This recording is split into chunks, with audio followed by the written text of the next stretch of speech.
శ్రీమతే రామానుజాయ నమ. శ్రీ గోదాదేవ్యై నమ. శ్రీరంగనాథాయ నమ. కర్కటే పూర్వ ఫల్గుణ్యాం తులసీ కాననోద్భవాం పాండ్యే విశ్వంభరాం గోదాం వందే శ్రీరంగనాయకీం. ప్రియ భగవద్బంధువులారా, రావులపాడు గ్రామంలో వేంచేస్తున్న శ్రీ సీతారామచంద్రస్వామి వారి యొక్క ఆలయంలో ప్రతిరోజు కూడా తిరుప్పావే దివ్య ప్రబంధ పారాయణ జరుగుతుంది. దీంట్లో భాగంగా ఈరోజు 25వ పాసురాన్ని అనుసంధానం చేసుకుని అందులో ఉన్నటువంటి విశేషాంశాలు తెలుసుకుందాం.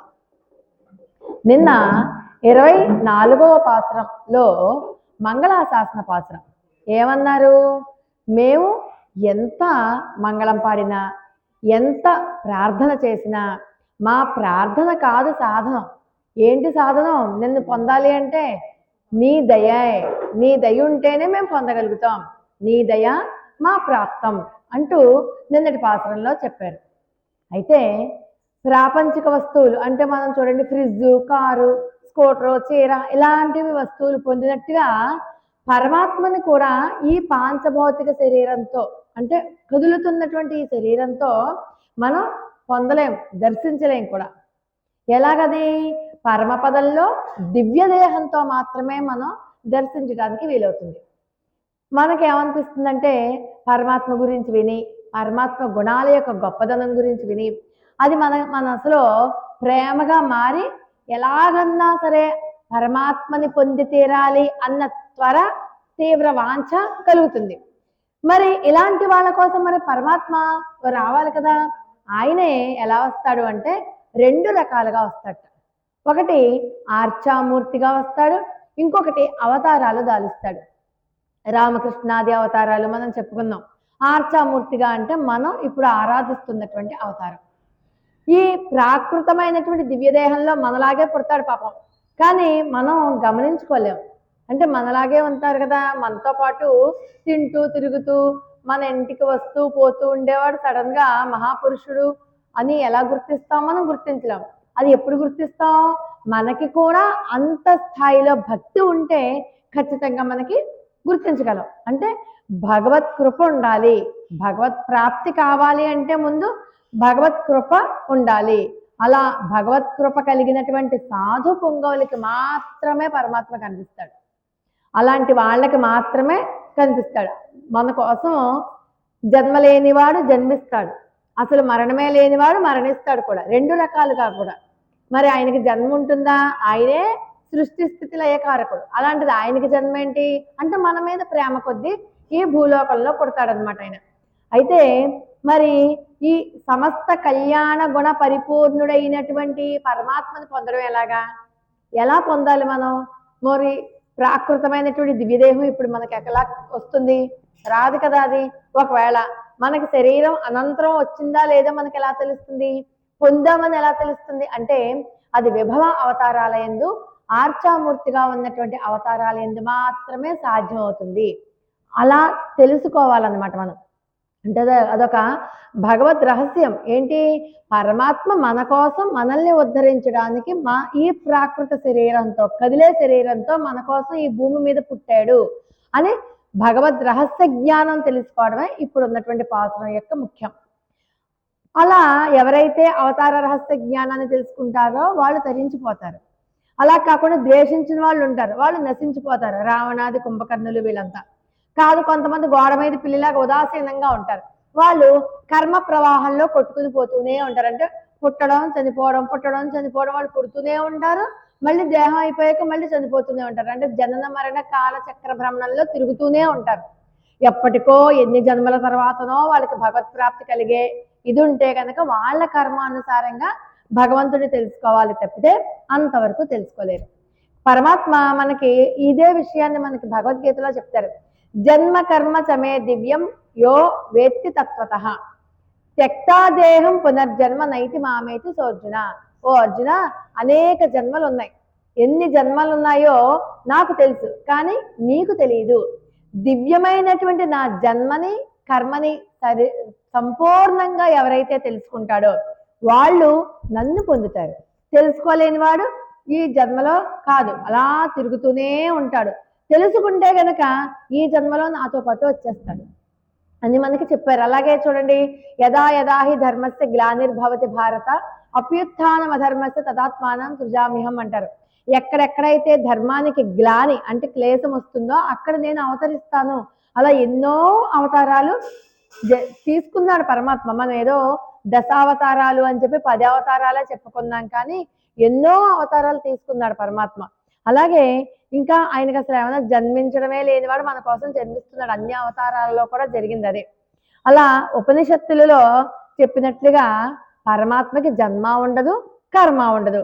మన కోసం ధర్మ సంస్థాపనార్థాయ సంభవామి యుగేగే, ధర్మస్థాపన కోసం ప్రతి యుగంలోనూ ఆయన ఏదో ఒక అవతారాన్ని తీసుకుని అవతరిస్తూనే ఉంటాడు అని చెప్తున్నారు. అలాగే మరి వెనుకటి పాసురంలో గోదాదేవి ఏమన్నారు? ఆర్చామూర్తిగా ఉన్నటువంటి ఆయన్ని ఆరాధించమన్నారు. మనం ఏమంటామంటే ఇది విగ్రహం అండి, ఇత్తడి విగ్రహాలండి, కంచు విగ్రహాలా అంటాం. అసలు విగ్రహము అన్న పేరే మాట్లాడకూడదు. దాంట్లో మూర్తిని ఆవాహన చేశారు. చిన్మయమూర్తి అనాలి, లేకపోతే స్వామి అనాలి, ఆర్చావతారం అనాలి. కానీ మనం నల్లరాయండి, తెల్లరాయండి, రాముడు పాలరాతితో చేశారు, ఇలా రాయిగా మాట్లాడకూడదు. దాంట్లో స్వామి ఉన్నారు. ఎందుకంటే అక్కడ పాంచరాత్రాగమంతో స్వామిని ప్రతిష్ఠ చేశారు, ప్రాణం ఇచ్చారు, ఆవాహన చేశారు. అక్కడ స్వామి ఉన్నారు. మరి అలాంటి స్వామినే కదా మరి గోదా తల్లి పొందింది. అక్కడ వటపత్ర సాయిని ఆరాధించింది. వటపత్ర సాయి కూడా ఇలా ఆర్చావతారమే. అంటే మనం పొందాలి అనుకుంటే ఆర్చామూర్తిగా కానీ అవతారాలతో కానీ పొందొచ్చు. మరి కలియుగంలో అవతారం ఎక్కడ? నిజంగా మనలా పక్కన వచ్చి కూర్చున్నా కూడా నువ్వు దేవుడు కాదు బొమ్మంటాం. మనం గుర్తించలేం, మనం అంత జ్ఞానం రాదు. అందుకని మనకి సులభంగా పరమాత్మని మన ఎదురుగుండగా కూర్చుని ఆరాధించుకుంటే సులభమైన మార్గం ఏదైతే ఉందో అది ఆర్చా అవతారము. అంచేత ఈ ఆర్చావతారంలో ఉన్నటువంటి స్వామిని మనం ఆరాధించుకోవాలి. మనలాగే పుట్టి, మనలాగే తిరుగుతూ, మనలాగే తాగుతూ, మనతో పాటు ఉన్న వాళ్ళ యొక్క అవతారాలు సామాన్యులకు తెలియవు. నిజంగానే పరమాత్మ వచ్చినా కూడా సామాన్యులకు అంత జ్ఞానం ఉండదు. మనకి నిజంగానే ఎల్లెలవయ్య బాగానే చెప్పొచ్చు, ఏ డ్రామా కంపెనీలోంచి వచ్చాం అంటాం, కానీ నిజంగా అసలు మనం స్వీకరించలేము అంత జ్ఞానం లేక. అలాగే ఈ ఆర్చామూర్తిలో ఉన్నటువంటి స్వామి ఎవరైతే ఉన్నారో, అలాగే చూడండి, పర, వ్యూహ, విభవ, అంతర్యామి, ఆర్చ, ఈ 5 రూపాలలో ఉన్న స్వామి ఒకే శక్తి కలిగి ఉంటారు. అందు ఒకటి ఎక్కువ కాదు, ఒకటి తక్కువ కాదు. మన అంతర్యామిలో కూడా ఉంటాడు స్వామి. ఆయన్ని లేపాలి అంటే కుండలిని జాగృతం అవ్వాలి. ముందుగా అనాహత నుంచి ఓంకార శబ్దం వినబడుతుంది. అప్పుడు అక్కడ స్వామి ఉన్నట్టుగా మనకి అవగతం అవుతుంది. అంత సాధన చెయ్యాలి. అంత సాధన చేస్తే వస్తుంది. ఏదైనా అంతే, సాధనమున పనులు సమకూరు ధరలోన, అంతే కదా. సాధన చేయగా చేయగా చేయగా ఖచ్చితంగా మనకి పరమాత్మ యొక్క దివ్య సాక్షాత్కారం కలుగుతుంది అనమాట. మరి ఈ దివ్య సాక్షాత్కారం ఇలా కలగలేదు అనుకుందాం. అప్పుడు ఏం చేస్తాం మనం? ఆచార్యుల వారి దగ్గర నుంచి మంత్రోపదేశం తీసుకుని ఆ మంత్రాన్ని మననాథ త్రాయిత ఇది మంత్ర, దాన్ని బాగా మననం చేస్తూ ఉంటే చిట్ట చివరికి మనకి ఇక్కడ కానీ పరమాత్మ సాక్షాత్కారం కలుగుతుంది. అదొక రకమైనటువంటి సాక్షాత్కారం. అలా ఈ పాసురంలో పరమాత్మ యొక్క అవతార తత్వ రహస్యాన్ని దీంట్లో చెప్తారనమాట. అంటే నిజంగానే మనకి పరమాత్మని పొందాలి అంటే ఎంత కష్టం. ఆయన ఎక్కడో ఉంటారు వైకుంఠంలో, ఎలా పొందుతాం? అలాంటి ఆయన మన కోసం వైకుంఠంలోంచి దిగొచ్చి భూమి మీద పుట్టాడు. భూమి మీద పుట్టిన అవతారాన్ని ఎలా స్వీకరిస్తాం? ఇదిగో ఆర్చామూర్తిగా మనం స్వీకరిస్తాం. మరి గోదాదేవి ఎలా పొందింది? భావన చేత పొందింది. భావన ప్రకర్ష చేత పరమాత్మను పొందింది. అందరూ చూస్తూ ఉండంగానే, తిరుప్పానాళ్ళ వారు వెళ్ళిపోలేదు, అందరూ చూస్తుండగానే పరమాత్మలో ఐక్యమైపోయారు. అలాగే గోదాదేవి కూడా అందరూ చూస్తుండగానే పరమాత్మతో ఐక్యమైపోయింది. పరమాత్మతో ఐక్యం అయిపోవడానికి ముందు ఆవిడికి ప్రాకృత దేహం పోయి దివ్య శరీరం వచ్చింది, పరమాత్మతో నడుచుకుంటూ వెళ్ళిపోయి దాంట్లో ఐక్యమైపోయింది. అలా పరమాత్మని పొందాలి అంటే తీవ్రమైనటువంటి త్వర కలిగేంతగా మనం సాధన చేస్తే ఖచ్చితంగా మనం పరమాత్మను పొందుతాం. గోపికలు ఈ పాసురంలో శ్రీకృష్ణ పరమాత్మ జన్మ రహస్యాన్ని మనకి చెప్తారు. ఇంతకు ముందు మనకి 4వ అధ్యాయంలో కూడా, భగవద్గీతలో 4వ అధ్యాయంలో కృష్ణ పరమాత్మ యొక్క జన్మ రహస్యం ఎవరైతే తెలుసుకుంటారో వాళ్ళు ఉద్ధరించబడతారు అని చెప్తారు పరమాత్మ. ఆ జన్మ రహస్యాన్ని, ఈ జన్మ వృత్తాంతాన్ని ఈ పాసురంలో మన గోదా గోష్ఠి అంతా కూడా కీర్తిస్తూ ఉంటారు. ఇప్పటిదాకా మనం ఏం చేసామంటే పూతన జీవిత సంహారం చూసాం, శకటాసుర భంజనం, కపిత్తాసురుడు, వత్సాసురుడు, బకాసురుడు, ఇలాంటి కొంతమంది వృత్తాంతాలన్నీ చెప్పుకుందాం. అలాగే కంసవధ వృత్తాంతాన్ని ఈ పాసురంలో కీర్తిస్తారనమాట. కాబట్టి ఒకసారి మనం ఈ పాసురాన్ని అనుసంధానం చేసుకుందాం. అంటే మన కోసం ఆయన ఎలాగా గర్భవాస క్లేశ దుఃఖం అనుకుంటా అంటే 9 నెలల్లో 10 నెలల్లో ఉంటే కడుపులో హాయిగా పిండం బాగానే పడుకుంటుంది అనుకుంటాం. కాదుట, కడుపులో ఉన్న పిండానికి తన పూర్వజన్మ వృత్తాంతం అంతా తెలుస్తుంట. గడిచిపోయిన జన్మలన్నీ గుర్తుంటాయిట. తను ఎందుకు ఈ జన్మకి వచ్చాడు, ఈ జన్మలో తను సాధించవలసిన కర్తవ్యం అంటే అన్నీ గుర్తుంటాయిట. ఎప్పుడు భూమి మీద పడిన కొన్ని క్షణాల వరకు కూడా గుర్తుంటాయి. కొన్ని క్షణాల తర్వాత అప్పుడు కూడా చూడొచ్చండి, ఒక 6 నెలలు వచ్చేదాకా కూడా గుర్తుంటాయి. అందుకని నిద్దట్లో నవ్వుకోవడం, నిద్దట్లో మాట్లాడడం, ఇవన్నీ ఏంటంటే వాళ్ళు పరమాత్మతో సంభాషణ, పూర్వజన్మ వృత్తాంతాలు అన్ని వాళ్ళకి గుర్తొచ్చి ఒక్కొక్కప్పుడు ఏడుస్తారు, ఒక్కొక్కప్పుడు నవ్వుతారు. క్రమక్రమంగా వాళ్ళకి బాహ్య స్పృహ దాంట్లోంచి ఈ మాయలోకి వచ్చేస్తారు కదా. ఈ మాయా ప్రపంచంలోకి వచ్చే కొద్దీ కనెక్షన్స్ తగ్గిపోతూ ఉంటాయి. ఆ కనెక్షన్స్ తగ్గిపోతూ ఈ మాయా ప్రపంచంలోకి వస్తారు. అలా ఆయన కూడా లోపల ఏమీ సరిగ్గా ఏముండదు, పిండం ఎన్నో రకాలైన ఆ తల్లి కడుపులోంచి వచ్చిన ప్రతి పదార్థాన్ని తినాల్సిందే కదా. ఏం తింటోందో ఎన్నో రకాల బాధలు, ఇదేంటి నాకు ఈ కర్మ ఏంటి, ఇలా పుట్టించావేంటి భగవంతుడు, నన్ను ఎందుకు ఈ కడుపులో పెట్టావు, నాకు ఎప్పుడు విముక్తి కలుగుతుందని చెప్పి ఆ పిండం ఏడుస్తుందంట లోపల. అవి ఏమీ మనకు తెలియదు. అవి ఎప్పుడు తెలుస్తాయి అంటే పునర్జన్మ వృత్తాంతం తెలుసుకోవాల్సినప్పుడు తెలుస్తాయి. అలా అంతే, అంత దుఃఖాన్ని కూడా పరమాత్మ అనుభవించాడు. ఇక్కడ పరమాత్మ అనుభవించాకనే భూమి మీదకి వచ్చాడు. మరి ఆయనకి అంత కర్మ ఏంటి, మన కోసం పుట్టాల్సినంత కర్మ ఏం లేదు కదా. ఆయన చిటికేస్తే వచ్చేయచ్చు, మళ్ళీ చిటికేస్తే వెళ్ళిపోవచ్చు, కానీ అలా చేయలేదు కదా. మనల్ని ఉద్ధరించడం కోసం ఆయన వైకుంఠం నుంచి దిగొచ్చాడు. ఎందుకు దిగొచ్చాడు, అసలు దిగాక ఎన్ని కష్టాలు పడ్డాడు, ఆయన అసలు అవతార రహస్యం ఏంటి అన్నది ఈ పాసురంలో మనకి చాలా క్లియర్గా గోదాగోష్ఠి అంతా కూడా వివరించి చెప్తారు. ఒక్కసారి పాసురాన్ని అనుసంధానం చేసుకుని అప్పుడు మనం వివరంలోకి వెళ్ళిపోదాం. ఆండాళ్ దివ్య తిరువడిగలే శరణం.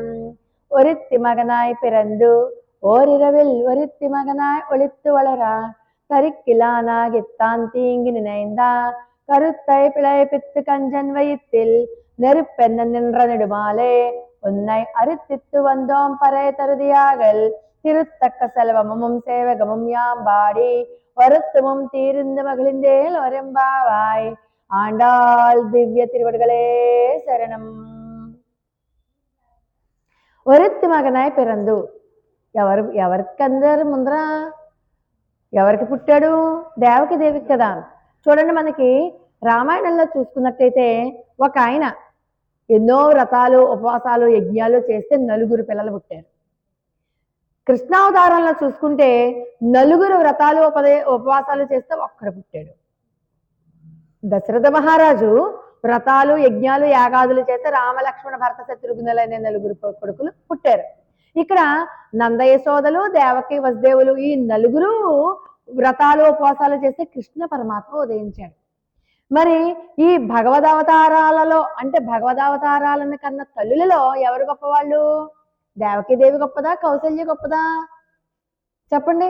దేవకీదేవి గొప్పది. కౌసల్యకి ఎలా పుట్టాడు, మామూలు మానవ దేహంతో పుట్టాడు. కానీ దేవకీదేవికి అలా కాదు, చతుర్భుజమూర్తిగా పుట్టాడు. తన స్వరూపాన్ని విడకుండా అలా చతుర్భుజాలతో సాక్షాత్తు భగవత్ స్వరూపం అయితే ఎలా ఉంటుందో మారకుండా పుట్టాడు. ఏకమేవా ద్వితీయం. అందుకని దేవకీదేవిని అద్వితీయురాలు, సాటి లేనిది, సాక్షాత్తు పరమాత్మనే కడుపులో మోసి కన్నది. కౌసల్యకి తెలియదు వచ్చినవాడు పరమాత్మని.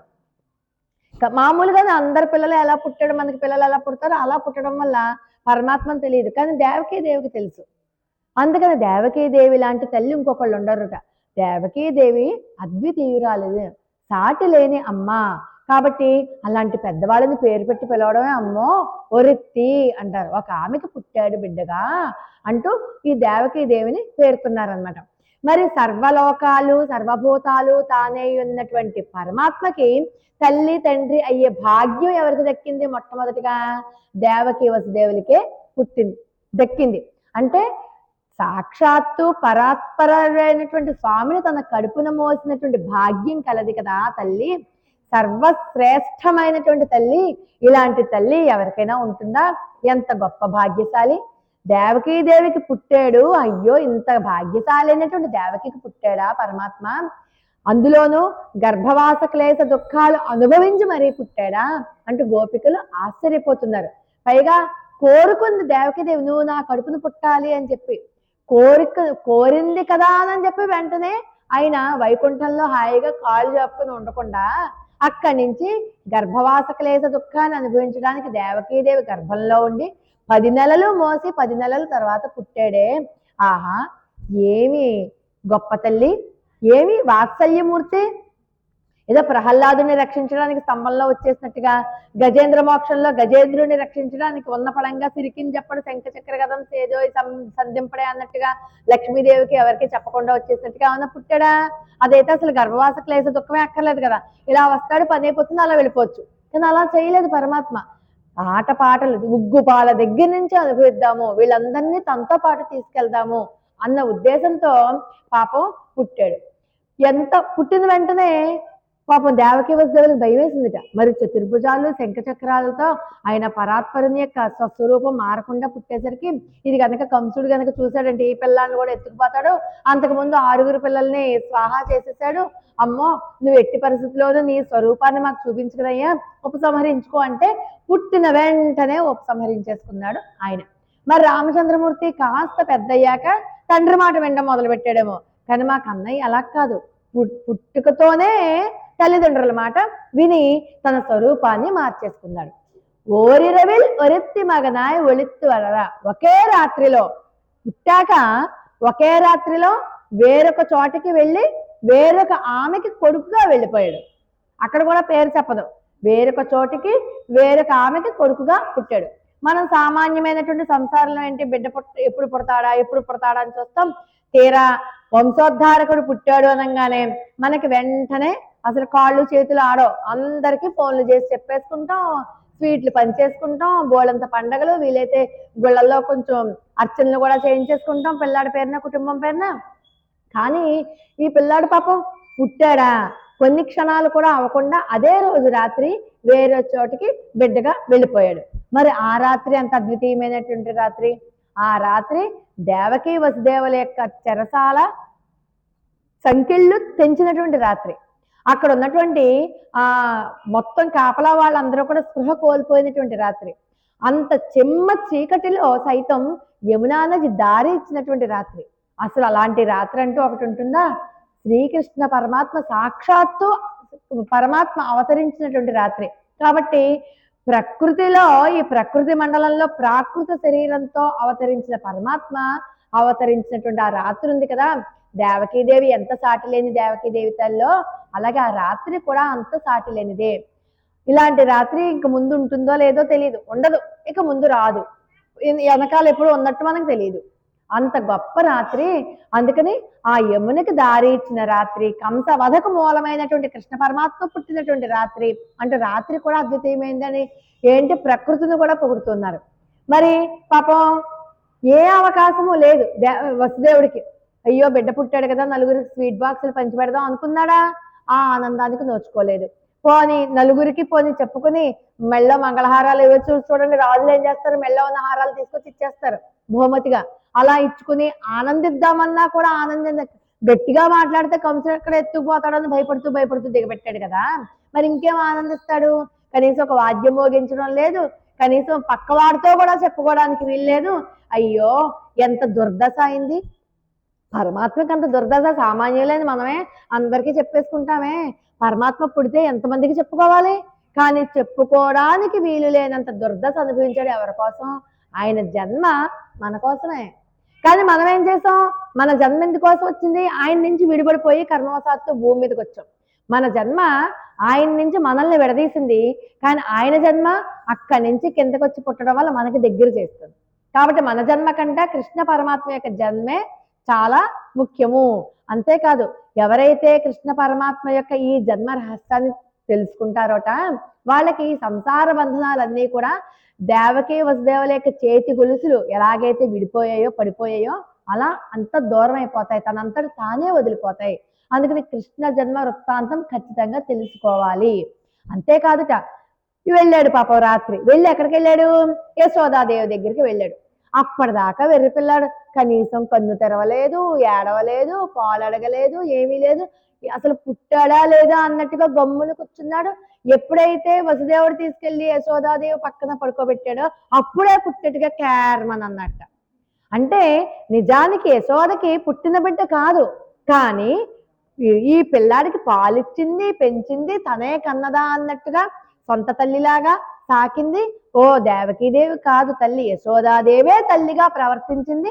అబ్బా యశోదాదేవి ఎంత గొప్ప తల్లి, పాలిచ్చిందా, పెంచిందా. అబ్బా మరి యశోదాదేవి పెంచిన తల్లి అని యశోదాదేవికి తెలియకపోవచ్చుగాక, కృష్ణయ్యకి తెలుసు కదా మరి పెంచిన తల్లి అని. కానీ తనకి విషం ఇచ్చి చంపాలి అని చూసి తల్లి వేషం వేసుకుని పాలిచ్చి చంపాలని అనుకున్న పోతనకే ఉత్కృష్టమైనటువంటి పదవి ఇచ్చాడే, ఉత్కృష్టమైన లోకాలు ఇచ్చాడే. మరి ఈ అసలు ప్రేమతో వాత్సల్యంతో కన్న కొడుకు కంటే ఎక్కువగా చూసినటువంటి యశోదాదేవికి ఇంకెంత గొప్ప పదవి ఇచ్చుంటాడు, ఇంకెంత ఉత్కృష్టమైనటువంటి స్థానం ఇచ్చుంటాడు. అంటే తను మనకి మనసులో ఉన్నటువంటి భావాన్ని బట్టి పరమాత్మ మన కోరిక తీసుకుంటాడు. విషాన్నే ప్రీతితో తాగాడు, మరి అమ్మ యశోదాదేవి ప్రేమతో పెంచింది. అలాంటి యశోదాదేవిని తల్లిగా అంగీకరించకుండా ఉంటాడా? అంత గొప్ప తల్లి. మరి తల్లులందరిలో కల్లా ఇందాకేమో దేవకీదేవి గొప్పది అనుకున్నాం, కానీ అసలు నిజానికి ఎవరు గొప్పవాళ్ళు? యశోదాదేవి గొప్పది. 16 సంవత్సరాల పాటు శ్రీకృష్ణ పరమాత్మ బాల్యలీలా రసాలన్నీ కూడా ఆస్వాదించి అనుభవించిన తల్లి యశోదాదేవి. విశ్వమంతటిని శాసించే పరమాత్మని తర్జనీతో బెదిరించిన తల్లి మన యశోదాదేవి. సమస్త జీవులను శిక్షించేటటువంటి పరమాత్మని తాడేసి కట్టేసి మరీ శిక్షించిన తల్లి మన యశోదాదేవి. చేతికి కర్రిస్తుందా, చల్ది చిక్కమిస్తుందా, నువ్వు పోతావా లేవా, వెళ్ళి కాసుకో, వెళ్ళి నువ్వు దోళను కాసుకుని వెళ్ళు అని ఆజ్ఞలు ఇచ్చింది. అందరికీ ఆజ్ఞలు ఇచ్చే పరమాత్మకే ఆజ్ఞ ఇచ్చినటువంటి సౌభాగ్యవంతురాలు కదా మన యశోదా తల్లి. ఆహా ఏమి భాగ్యం అయ్యా. పైగా అడవికి వెళ్ళిన వాడు ఎప్పుడొస్తాడా అని చెప్పి వెళ్ళింది మొదలుకొని గుమ్మంలోనే పడిగాపులు కాసి నా చిన్ని కృష్ణుడు ఎప్పుడు వస్తాడా, నా కృష్ణయ్య ఎప్పుడు వస్తాడా, అలసిపోయేస్తాడు అయ్యో అంటూ దుమ్ము దూదలిత దేహాన్ని కడగాలి, స్నానం చేయించాలని చెప్పి ఎదురు చూసి కృష్ణుడు రాగానే గబగబా నానాయన ఎంత అలసిపోయేవరా అని చెప్పి తీసుకెళ్లి స్నానం చేయించి పొట్ట నిండుగా పాలిచ్చి మళ్ళీ కడుపు నిండుగా అన్నం పెట్టి జోకొట్టి ఆహా ఏమి భాగ్యశాలి ఆ యశోదది, ఇంత భాగ్యశాలి కదా. అందుకని భగవదవతారాలలోకెల్లా శ్రేష్టమైనటువంటి తల్లి యశోదాదేవే. అబ్బా నేనెంత భాగ్యశాలిని పొంగిపోయేదట. నాకు కదా ఇంత చిన్న పిల్లాడు ఉన్నాడు, ముద్దుల మూట కట్టే పిల్లాడు, అందరి కళ్ళు నా పిల్లాడి మీదే ఉంటాయి, నేను నా పిల్లాడిని జాగ్రత్తగా చూసుకోవాలి అంటే తనే ప్రపంచంలోకి వెళ్ళి ఇంకెవరో తల్లులు కానట్టు, తనకొక్కడికే పిల్లాడున్నట్టు, తనే గొప్ప తల్లి అయినట్టు మురిసిపోయేదిట. అది తల్లి ప్రేమ అనమాట. అందుకని అటువంటి గొప్ప తల్లిని కూడా వీళ్ళు పేరు పెట్టి పిలవరు. దేవకీదేవిని ఎలాగైతే ఒరిత్తి అన్నారో ఇక్కడ ఉన్నటువంటి మన యశోదాదేవిని కూడా ఒరిత్తి అనే అంటారు. ఇంకా ఏంటి, ఇంకా కూడా అమ్మో ఒకవేళ దేవకీదేవి, యశోద, పిల్లాడు, కృష్ణుడు అని ఏమన్నా అంటే కంసుడు ఏమన్నా వింటాడేమో. కంసుడు ఎప్పుడో చనిపోయాడు, కానీ వీళ్ళు ఎక్కడున్నారు? కృష్ణ పరమాత్మ యొక్క లీలారసాన్ని అనుభవిస్తున్నారు కదా. వాళ్ళకి బాహ్య స్మృతి పోయింది, కృష్ణుడు తప్ప ఇంకెవరు కనిపించట్లేదు. అలాంటి దశలో అక్కడ అసలు కృష్ణుడే లేడు, కంసుడే లేడు. లేకపోయినా కూడా ఊహించుకుంటుంది అనమాట. మనం గట్టిగా మాట్లాడితే పక్క నుంచి కంసుడు వచ్చేస్తాడేమో, మన పిల్లాడికి ఏమన్నా అపకారం చేస్తాడేమో, దేవకీదేవి అంటే ఏమన్నా వచ్చేస్తాడేమో, ఫలానా చోట ఉన్నాడు చెంటి పిల్లాడు పుట్టాడని చెప్పి ఇంకేమన్నా ఆపద కలిగిస్తాడేమో. అందుకని అమ్మో ఏనాడో కృష్ణుడు, ఏనాడో కంసుడు చచ్చిపోయినప్పటికీ కూడా వీళ్ళు బాహ్య స్మృతి లేక అప్పుడే ఉన్నాడేమో, అక్కడే ఉన్నాడేమో అన్నట్టుగా రహస్యంగా మాట్లాడుకుంటూ ఉంటారు. అమ్మో అందుకే ఒరిత్తి అంటారు అనమాట. ఒక ఆమెకు పుట్టాడు, వేరొక ఆమెకు పెరిగాడు అని చెప్పి చెప్పుకుంటున్నారు. కంసుడికి భయపడి ఇలా చెప్పుకుంటున్నారట. పోనీ పుట్టిన చోట ఉండడానికే నోచుకోలేకపోయాడు, పోనీ పెరిగిన చోటైనా ప్రశాంతంగా పెరిగాడా పిల్లాడు? ఎక్కడ పెరగనిచ్చాడు? ఆయన పుట్టడంతోటినే కంసుడు ఎంతమంది రాక్షసుల్ని పంపించాడో లెక్కే లేదు. పైగా ఈ పోతన, శకటాసురుడు వీళ్ళ గొడవకి భయం వేసేసింది యశోద తల్లికి. అందుకని దాక్కుని పాపం పెరగాల్సి వచ్చింది. ఎంత కర్మ వచ్చింది ఆయనకి. మన కోసం పుట్టాడు, మనల్ని ఉద్ధరిద్దామని చెప్పి పుట్టాడు, తన అవతారాన్ని మనకు చూపిద్దామని చెప్పి పుట్టాడు. మన కోసం పుట్టిన వాడు మనకి తనని చూపించలేకుండా తనే దాక్కోవాల్సి వచ్చింది. ఎంత దుర్దశ. పైగాట ఆయనని సేవించుకోవడానికి నిత్యసూరులు దేవతలు అందరూ వచ్చినా కూడా వాళ్ళ వల్ల ఏదైనా ఆపద కలుగుతుందామని కృష్ణుడు లేడు ఇక్కడ, వెళ్ళిపోయాడు బయటకు అని చెప్పేదిట యశోద తల్లి. ఎవ్వరు వచ్చినా కూడా లేడబ్బా ఇంట్లో లేడు కృష్ణుడు, ఆడుకోవడానికి వెళ్ళాడని చెప్పి వెనకాలే ఉంటాడు కానీ లేడని చెప్పేది అనమాట. అంత గొప్పదలంటే దాక్కుని దాక్కుని దాక్కుని పెంచవలసి వచ్చింది కృష్ణ పరమాత్మని. అయ్యో ఎంత దుర్దశ. మన కోసం పుట్టినవాడు మన కోసం రావడానికి కూడా లేదు ఆయనకి. భయం భయం, కంసుడు ఏదన్నా అపకారం చేస్తాడేమో నా కృష్ణుడి. కానీ యశోదాదేవి కృష్ణుని దాచి దాచి దాచి దాచి పెంచిందంట. అయితే ఇక్కడ భగవంతుని యొక్క తల్లి అని చెప్పుకున్నాం కదా. భగవంతుని తల్లి ఎవరు? మంత్రమే. మంత్రమే భగవానుని తల్లి. ఆ తల్లి తన గర్భంలో కదా దాచుకుంది పిల్లాన్ని. అంటే మంత్రాన్ని పట్టుకుంటే మంత్రంలో ఇమిడిపోయి ఉంటాడు పరమాత్మ.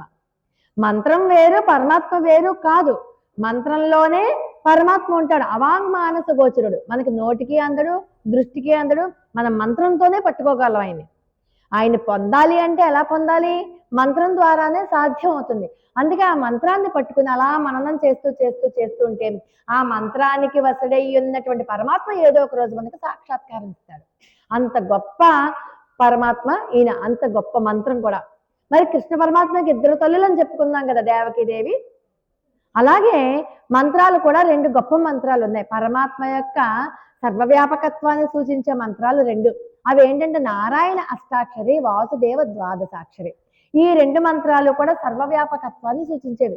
అంటే ఇందు గలడందు లేడని సందేహం వలదు అన్నట్టుగా ప్రతి చోట కూడా ఆయన ఆవరించి ఉండేటటువంటి సర్వవ్యాపకత్వాన్ని సూచించేటటువంటి అద్భుతమైనటువంటి మంత్రాలు. మరి ఆ నారాయణ మంత్రాన్ని మనం పట్టుకుంటే పరమాత్మ సాక్షాత్కరిస్తాడు. ఎవరికి సాక్షాత్కరించాడు పరమాత్మ? దేవకీదేవికి కదా. అందుకని నారాయణ అష్టాక్షరి దేవకీదేవి.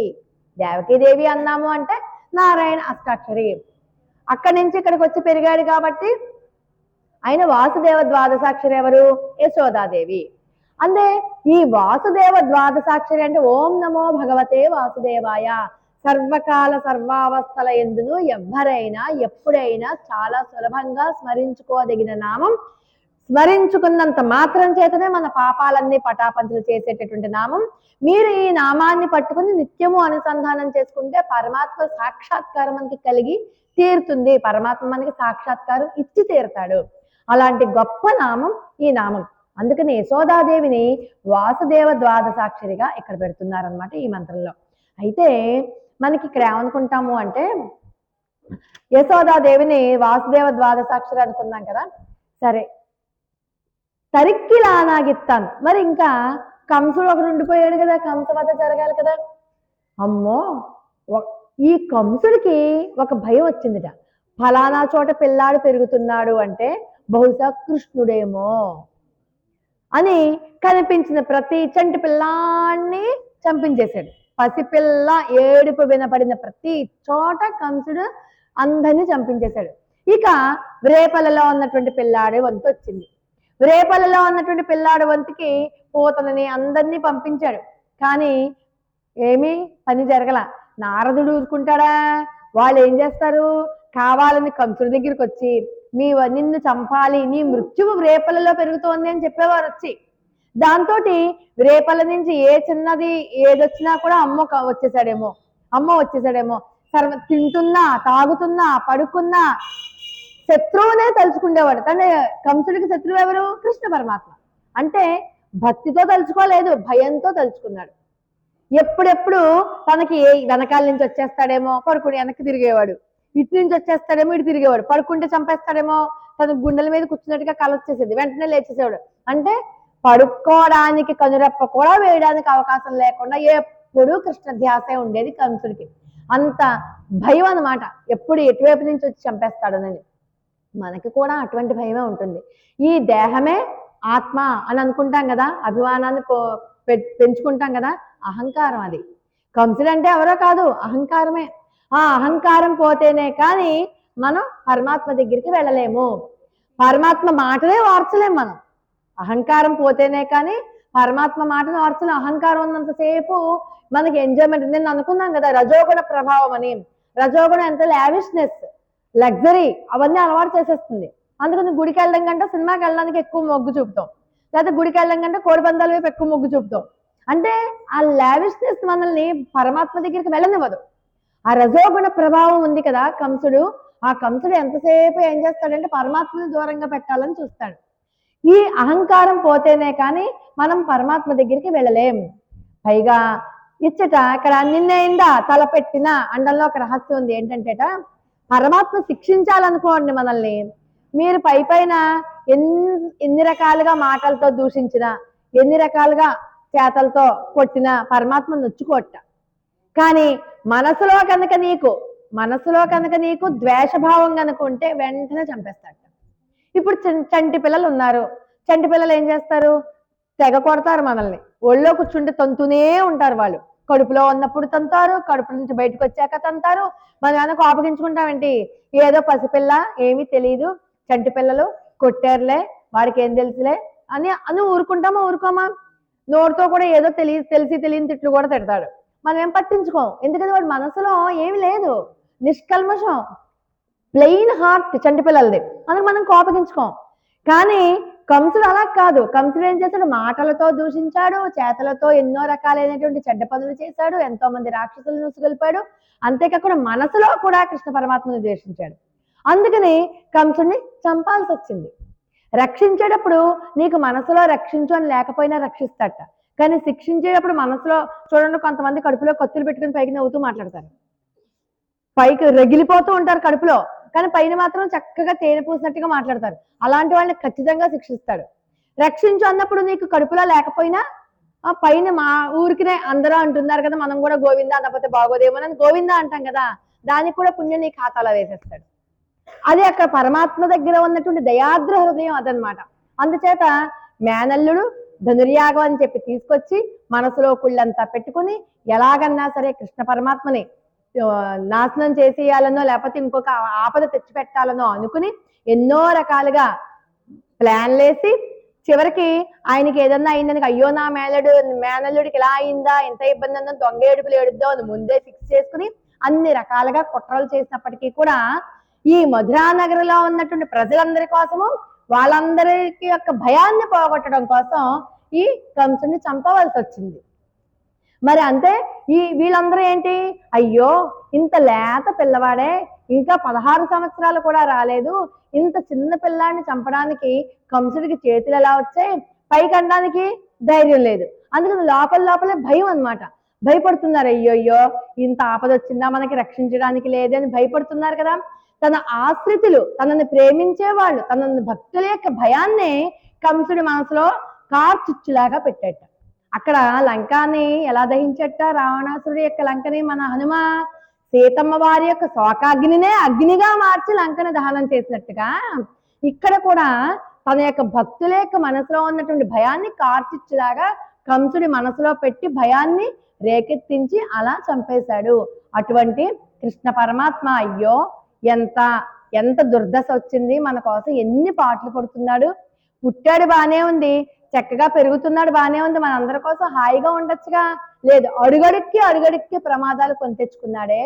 మన కోసం కదా ఇన్ని ప్రమాదాలని దాటుకుంటూ వచ్చాడు, మనల్ని రక్షించడం కోసం కదా కృష్ణ పరమాత్మ ఇలా చేసుకొచ్చాడు అంటూ కృష్ణ పరమాత్మ గురించి అనుకుంటున్నారు.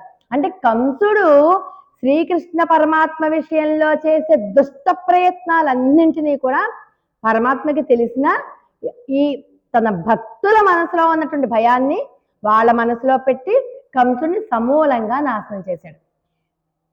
ఇంకా ఉన్నై అరుత్తిత్తు వందోం పరై తరుదియాగిల్. వీళ్ళు ఏమంటున్నారు, ఇవన్నీ చెప్పాక తలుచుకుని అయ్యో కృష్ణ పరమాత్మ యొక్క అవతారం మన కోసమే కదా అని అనుకుని, నిన్ను కోరి వచ్చామయ్యా, మేము ఎందుకోసం వచ్చాం అనుకుంటున్నావు, నీ కోసమే వచ్చాం అంటూ నీ అవతార రహస్యం మాకు తెలిసిపోయింది. ఇందుకోసం ఆయన అవతారం మనందరినీ ఉద్ధరించడానికే కదా. మనందరినీ ఉద్ధరించడానికి గర్భవాస క్లేశ దుఃఖాన్ని అనుభవించి తాను తీసుకుని ఎన్నో రకాలైనటువంటి కష్ట నష్టాలకి ఓర్చి చిన్నప్పటి నుంచి ఎన్నో ఆపదలన్నీ కూడా దాటుకుంటూ వచ్చింది ఎందుకు, మా కోసం కదా. మేము కూడా నీ కోసమే వచ్చాం, నిన్నే కోరి వచ్చాము అంటారు. నిన్నే కోరి వచ్చాము అనగానే సరేనర్రా, మీకేం చెయ్యాలో నేను చెప్పండి, మీరు చెప్పండి, ఏం కావాలి మీకు, నేను ఏం చెయ్యాలో చెప్పండి, నా కోసం వచ్చానంటున్నారు కదా, what can I do for you అంటాం కదా, ఏం చెయ్యాలో చెప్పండి అన్నారు. అయితే నువ్వు మా కోసం జన్మలు ఎత్తక్కర్లేదు, అందరి కోసం జన్మలు ఎత్తినట్టుగా జన్మలు ఎత్తక్కర్లేదు, స్తంభంలోంచి రానక్కర్లేదు, ఎవరి గురించి కూడా నువ్వు 3 అడుగుల నేల అడుక్కోక్కర్లేదు, కంసుణ్ణి చంపను అక్కర్లేదు. నిన్ను శ్రమ పెట్టి ఏదో మా యొక్క కోరికని నీ దగ్గరికి వచ్చి తీర్చేసుకుని వెళ్ళిపోయేవాడు అనుకుంటున్నావా? కాదు కాదు. మాకు నిన్ను దర్శింపజేస్తే చాలు, ఏదో పాడుకుంటూ వచ్చారు కదా వీళ్ళకి ఇచ్చింది ఏదో ఇచ్చేస్తే వెళ్ళిపోతారని అనుకుంటున్నావేమో. అలా ఏదో ఒక కోరికతో వచ్చి ఆ కోరిక తీరాక వెళ్ళిపోయేలాంటి వాళ్ళం మేం కాదు. మాకు నీ దివ్యనామ సంకీర్తన కావాలి, నీ దివ్య దర్శనం కావాలి. నిన్ను చూస్తే చాలు, మేము అన్నీ కూడా మర్చిపోతాం. నిన్ను కోరకుండా మాత్రం ఉండం. నాకు నువ్వు కావాలి. ఎందుకంటే అడిగే వాళ్ళకి అడగని వాళ్ళకి కూడా ఇచ్చేటటువంటి ఔదార్యం నీకుంది కదా. 3 అడుగుల నేల కొలిచో ఎవరన్నా కొండగోడు మొండిగోడ ముళ్ళు అవేమన్నా అడిగేయండి మమ్మల్ని ఉద్ధరించని, అడక్కపోయినా కూడా అంత ముళ్ళైనా కాలేసావా లేదా? అంతే, నీకెంత ఔదార్యం ఉంటే అలా చేస్తావు. అందుకని మేము నిన్ను అడుగుతున్నాం, నువ్వు మాకు ఇచ్చేయి, నువ్వు మాకు ఇచ్చేయి, మాకు అది చాలు, లేకపోతే నీ దర్శనం ఇయ్యి. అంతేగాని మా చేతిలో ఏదో పెట్టేసి వెళ్ళిపోతాను అని అంటే మాత్రం ఒప్పుకోము. నువ్వు మా మీద వ్యామోహంతోనే కదా వైకుంఠం నుంచి వచ్చి ఇక్కడికి పుట్టావు. ఒక తల్లి కడుపుని పుట్టావు, ఇంకో తల్లి దగ్గరికి వెళ్ళి పెరిగావు, మధ్యలో ఉన్నటువంటి ఎన్నో ఆటంకాలను దాటుకుంటూ వచ్చావు. పోనీ పెరిగిన చోటైనా హాయిగా ఉన్నావా అంటే ఎన్నో ప్రమాదాలు దాటుకుంటూ వచ్చావు. కానీ మేము నువ్వు అక్కడి నుంచి వచ్చి మా దగ్గరికి రాకుండా ఉన్నా కానీ మేము ఎన్ని మంచనక చలనక దాటుకుంటూ చీకట్లో పెద్దవాళ్ళ మాటను కూడా కాదని మా స్త్రీత్వాభిమానాన్ని కూడా వదిలేసి మరీ వచ్చాం కదా. అసలు మాకేం ఎక్కువ వ్యామోహం, నీకేం వ్యామోహం లేదు, మేమంటే మాకే ఎక్కువ వ్యామోహం. అందుకే మేము ఆగలేక వచ్చేసాం. నువ్వు పెద్ద వచ్చావు కానీ మమ్మల్ని చేరుకోవట్లేదుగా, ఎప్పటి నుంచి పిలుస్తున్నావు నిన్ను, నువ్వు అసలు మమ్మల్ని పట్టించుకోవట్లేదు కదా. కాబట్టి నీ వద్దకు మేము మా వ్యామోహంతో నీ దగ్గరికి వచ్చాం. నీ వ్యామోహం ఎంత ఉంది, మా వ్యామోహమే ఎక్కువ అని చెప్తూ పరే తొరుదియాగల్ అంటే పర అన్నది నువ్విస్తే మేము తీసుకెళ్తాం, నువ్వు ఇవ్వకపోతే మేము తీసుకెళ్ళాం. ఎవర్రా ఒకసారేమో నా కోసం వచ్చామంటారు, ఒకసారేమో పర కోసం వచ్చామంటారు. అసలు మీరేదో డబల్ మీనింగ్ లో మాట్లాడతారు. అసలు దేనికోసం వచ్చారు చెప్పండి అంటే, లేదు లేదు, మేము ఎన్ని ప్రార్థనలు చేసినా ఎన్ని రకాలుగా వేడుకున్నా దానికి సాధనం ఏంటి? నీ దయ. నీ దయ ఉంటే ఇస్తావు, ఇస్తే మాత్రం మేము కాదనకూడదుగా. కాదంటే మళ్ళీ స్వాతంత్ర బుద్ధి ఉన్నట్టు. మరి శ్రీకృష్ణ పరమాత్మకి సర్వస్వ శరణాగతి చేసిన వాళ్ళకి స్వాతంత్ర బుద్ధి కానీ, సొంతంగా నిర్ణయాలు తీసుకునే అధికారం కానీ, సొంతంగా ఏదన్నా మాట్లాడే అది కోరుకునే అధికారం కానీ ఉండకూడదు. వీళ్ళు వద్దు ఇస్తుంటే వద్దు అన్నారంటే వీళ్ళు సొంతంగా నిర్ణయాలు తీసుకునే అధికారం ఉన్నట్టు. సర్వస్వ శరణాగతి చేసిన వాళ్ళకి సొంత నిర్ణయాలు ఏముంటాయి? కృష్ణ నిర్ణయం ఏదంటే అదే. వాళ్ళు వద్దంటే వద్దు, కావాలి అంటే కావాలి. నువ్వు ఇస్తానంటే పట్టుపోతాం. భగవదాజ్ఞ మేరకూడదుగా, అది దోషం కదా. అందుకు నీ ఆజ్ఞ అయితే తీసుకెళ్తాం. కాబట్టి నువ్వు ఏది ఇవ్వాలన్నా నీదయే, మా ప్రార్థన కాదు సాధనం. మేము ప్రార్థిస్తే మాత్రం నువ్వు ఇచ్చేస్తావేంటి? నీకు దయ ఉంటే, మా మీద కటాక్షం ఉంటే నువ్వు ఇస్తావు. నీ దయే దానికి సాధనం తప్పితే మేము మాత్రం అడగం. నువ్వు ఇస్తే మాత్రం పట్టుకుపోతాం అని చెప్తున్నారనమాట. ఇంకా ఏమంటారు? తిరుత్తక్క సెల్వమం సేవగమం యాంపాడి వరుత్తమం తీరింది మగిలిందు. సరే, కృష్ణ పరమాత్మ ఈ గోపికలు చెప్తున్న విషయాలన్నీ చక్కగా వింటున్నాడు. మనసులో మాత్రం చాలా సంతోషంగా ఉంది. ఎందుకంటే ఇన్ని విషయాలు వీళ్ళకి తెలిసాయి, ఎంత బాగా మాట్లాడుతున్నారు వీళ్ళు అంటూ ఆ గోపికల యొక్క వాక్ వైభవానికి వీళ్ళు మురిసిపోతూ ఉంటాడు కృష్ణ పరమాత్మ లోపలే. అయితే సరేనర్రా, మీ అభిప్రాయం తెలిసింది కదా. మరి మీరు ఇంత రాత్రిలో, ఇంత చలిలో, ఇంత మంచులో వచ్చారు కదా, నడిచి వచ్చారు కదా, ఎంత శ్రమ పడిపోయి ఉంటారు, మీకు ఎంత శ్రమ కలిగి ఉంటుంది కదా. ఆ శ్రమ కోసమైనా మీరు బాధపడుతూ వచ్చుంటారు కదా. చూడండి, ఇక్కడ కూడా పరీక్ష ఏంటి? వీళ్ళు బాధపడుతూ వచ్చారా, ఇష్టంగా వచ్చారా? మరి బాధపడుతూ ఉంటే బాధ కూడా ఉండకూడదు కదా, ఏ రకమైనటువంటి ఫీలింగ్స్ ఉండకూడదు. ఫీలింగ్స్ అన్ని జీరో, పుణ్యకర్మ జీరో, పాపకర్మ జీరో, ఏ ఫీలింగ్ ఉండకూడదు. ఏ ఫీలింగ్ లేకుండా కృష్ణ పరమాత్మ మాత్రమే ఉండాలి. అని ఇప్పుడు బాధపడతారా, ఆనందపడతారా తెలుసుకుందామని చెప్పి, బా చాలా బాధ పడి వచ్చారా, ఎంతో శ్రమ, మీ శరీరానికి ఎంతో అలసట కలిగింది, రండి కూర్చోండి వేసేస్తాను అని అంటుంటే, లేదు లేదు, పాథేయం పుండరీకాక్ష నామ సంకీర్తనామృతం, మాకు నొప్పేంటి, హాయిగా పుండరీకాక్షుడు ఉన్నాడు మా మనసులో, భయము లేదు, అలసట అంతకంటా లేదు. నీ వీర చరిత్ర అంతా పాడుకుంటున్నావు, ఎన్ని కథలు చెప్పుకుందాం అనుకుంటున్నావు. పోతం దగ్గర నుంచి మొదలెట్టాం, అక్కడ చెరసాల దగ్గర నుంచి మొదలెట్టాం, ఇక్కడ దాకా వచ్చేసాం. అందుకని మాకు అసలు ఏమీ అసలు ఇంత దూరం మేమే వచ్చామా అనిపిస్తుంది మాకే. ఎంత దూరం నడిచొచ్చామో మాకే తెలీదు. శ్రమ ఇంత కూడా మాకు లేదు. నీ నామ సంకీర్తన, నీ వీర చరిత్ర పొగుడుకుంటూ వచ్చాం. అందుకని మాకు ఆనందమే వచ్చింది, బోళ్ళంత ఆనందం. దాన్నే వీళ్ళు ఐశ్వర్యము అంటున్నారు. భగవన్నామ సంకీర్తన చేసుకుంటూ వచ్చాము, దాన్నే వీళ్ళు ఐశ్వర్యం అంటున్నారు. నువ్వు శ్రీపతివి కదా, లక్ష్మికే పతివి, శ్రీయ శ్రీహి, లక్ష్మికే పతివి నువ్వు. అంత గొప్ప వాడి నీ యొక్క వీర చరిత్రను అంతటినీ కూడా కథలుగా హాయిగా చెప్పుకుంటూ వచ్చామేమో, మాకు అసలు ఏ రకమైనటువంటి శారీరక శ్రమ లేనే లేదు అంటూ చెప్తున్నారు. ఇప్పుడు మాకు అవకాశం వచ్చింది. ఇన్నాళ్ళు కూడా ఊరి వారి యొక్క అనుమతి లేకపోవడం వల్ల ఇంతకాలము నీ పేరు గట్టిగా మాట్లాడలేకపోయాం. ఇప్పుడు మాకు సంకోచం లేదు, భయం లేదు, సిగ్గు లేదు. అయ్యో ఎవరైనా వింటారు మనల్ని అన్నా, కట్టడి చేస్తారు అన్న అనుమానం లేదు, ఏమీ లేదు. హాయిగా ఎలుగెత్తి మేం పాడటమే కాదు, అందరికీ కూడా వినిపిస్తున్నాం. మేము నీ సంకీర్తనని మేము గొంతెత్తి పాడటమే కాదు, అందరికి ఇదివరకు నోట్లో కొనుక్కుండేవాళ్ళం, పక్క వాళ్ళకు కూడా వినపడకుండా. ఇప్పుడు మేము హాయిగా స్వేచ్ఛగా ఆనందంగా నీ దివ్యనామ గుణ సంకీర్తన చేసుకుంటూ వస్తున్నాం. అందుకని మాకు శరీరానికి ఏ క్లేశము లేదు, ఏ బాధ లేదు, హాయిగా వచ్చేసాం. నీ వీర చరిత్ర నీ కీర్తించడం వల్ల మాకు ఐశ్వర్యం, అదే మాకు ఐశ్వర్యం. భగవన్నామ సంకీర్తన ఎక్కడ జరుగుతుందో అదే ఐశ్వర్యం. అటువంటి ఐశ్వర్యాన్ని మేము పొందాం కాబట్టి మాకు బోళ్ళంత ఐశ్వర్యం ఉంది మా దగ్గర. మనం అనుకుంటే ఈ ఐహిక ఐశ్వర్యం కాదు, వాళ్ళ దగ్గర భగవదైశ్వర్యం ఉంది. ఆ భగవదైశ్వర్యం అంటే భగవత్ సంశ్లేషణకు సంసిద్ధులుగా ఉన్నారు. భగవన్నామ సంకీర్తన వీళ్ళ దగ్గర ఉంది, భగవన్నామమే ఉంది. 2 అద్భుతమైన మంత్రాలు ఉన్నాయి. ఇంతకంటే గొప్ప ఐశ్వర్యం అంటే ఆ మంత్రాలతో నిన్ను బంధించేశాం కదా. అంతటి గొప్ప ఐశ్వర్యం ఉంది కాబట్టి మా యొక్క శ్రమ తీరిపోవాలంటే నీ వీరగాథలు చాలు, నీ సంకీర్తన చాలు. కాబట్టి మాకేమీ ఇబ్బంది లేదు, మేము బాగానే ఉన్నాం. ఒక్కసారి నీ యొక్క దివ్యమైనటువంటి దర్శన మాకు కలగజెయ్యి అంటూ భగవంతుణ్ణి పొందడానికి సాధనానుష్ఠానాలు చేస్తున్నప్పుడు మనకి ఎన్నో రకాలైన సమస్యలు, అవి ఐహిక సమస్యలు కావచ్చు, పారలౌకిక సమస్యలు కావచ్చు, ఆధ్యాత్మిక సమస్యలు కావచ్చు, అలాంటివి ఎన్నో రకాల సమస్యలు వస్తాయి. వచ్చినప్పుడు మనం స్టాండ్ అయిపోయి ఉండాలి. అప్పుడు పరమాత్మే మనకు ఉన్నటువంటి సమస్యలను తీసేస్తాడు. ఒక్కసారి భగవన్నామ సంకీర్తన ఎప్పుడైనా చూడండి, మనకి ఏదైనా బాధ కలిగింది అనుకోండి, ఒకసారి గోవిందనామాలన్నీ చదువుకుంటే బాడీ అంతా తేలికైపోతుంది, మనసంతా హాయిగా అయిపోతుంది. అంటే క్లేశం అంతా పోతుంది. భగవన్నామానికి ఉన్నటువంటి అద్భుతమైన గుణం అదే. లేదా ఒక చోటుకు వచ్చిన విష్ణు సహస్రనామం చదువుకోండి, ఏమీ ఉండదు ఇంకా మనసులో. పోనీ మాకు విష్ణు సహస్రనామాలు ఏమీ రావండి, మొట్టమొదటి శ్లోకం మాత్రం వచ్చు, చాలు. ఆ మొట్టమొదటి శ్లోకమే మీరు అలా రిపీటెడ్గా చదువుకుంటూ ఉండండి రోజంతా. మీ మనసులో ఉన్నటువంటి క్లేశం ఎలా పోయిందో మీకు తెలియదు. అంతేకాదు, మీకు మామూలుగా వచ్చే రెగ్యులర్గా వచ్చే సమస్యలు కూడా పోతాయి. సమస్య పరిష్కారం పోతాయి అంటే సమస్యకి పరిష్కారం తెలిసిపోతుంది. ఇప్పటిదాకా మనకి పరిష్కారం తెలియదు, నల్లల్లాడిపోతాం. ఏం చెయ్యాలి అనుకుంటాం కదా. ఆ ఏం చెయ్యాలి అన్న దానికి సమాధానం వెంటనే దొరుకుతుంది. ఆ గోవిందనామాలు ఒక్కసారి చదువుకుని లేచామా ఎంత హాయిగా ఉంటుందో. అందుచేత మాకు శ్రమలుగా లేవు, నీ నామ సంకీర్తన చేయడం వల్ల ఆనందం కలిగింది, ఆనందైశ్వర్యం కలిగింది.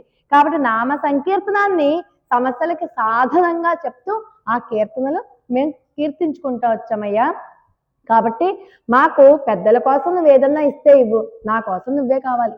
పెద్దల కోసం పరా, మా కోసం నువ్వు, ఇంకా నీదయ మా ప్రాప్తం అంటూ మన గోదాగోష్ఠి అంతా కూడా ఈరోజు శ్రీకృష్ణ పరమాత్మ జన్మ రహస్యం ఈ పాసురంలో మనకి చెప్పారు.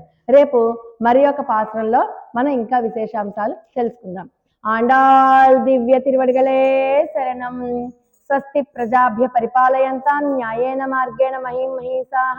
గోబ్రాహ్మణేభ్య శుభమస్తు నిత్యం. లోకా సమస్తా సుఖినో భవంతు. ఆండాళ్ దివ్య తిరువడిగలే శరణం. జై శ్రీమన్నారాయణ. జై శ్రీరామ్. జై శ్రీరామ్.